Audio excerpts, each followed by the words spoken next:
Qualche anticipazione legato alle stelle che accompagnano i due allenatori, ce l'ha? Gasperini è nato in gennaio, che c'è Venere che c'è allineata con Anguillara. Sì. Sai con cosa sei allineata? Con Anguillara. Sì, ho capito. E praticamente il segno è del sgombro ascendente Tom. Col nostro che invece è del segno del cappuccio del Vigo del Cadore, uno è di terra e l'altro è di mare. Quindi Ma non mi ricordo mai la casa editrice. la casa editrice è questa, che è a Sì, vacca. ecco, edizione. Editrice. Giorno e mese di nascita, ti chiedo. 25 marzo. 25 marzo. Allora, anche questo mi sorprende che ho dovuto pensare che è nato.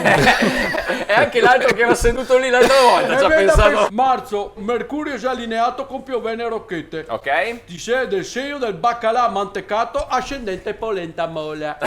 E beh, potrebbe andare bene. Senti, Va bene, Riccardo. come ho detto per l'ospite la settimana scorsa, per caso te sei in discoteca così che te vai, stimene là. E ti Io me lo canti immagino proprio così, Riccardo. esatto, perché- vai al balcone del bar e gli per piacere una gasosa e si avvicina una vigliacca che No, ma ogni volta questi ti sei epiteti. dite del coso mantecato ascendente polenta mola la sei subito conquista e porti via col sacco. Ricordo Certo. bene quella partita di 5 anni fa che dicevi che io l'avevo indovinata, dove abbiamo vinto contro la Juventus col gol di Pazzini. Il refrain era grazie al pazzo.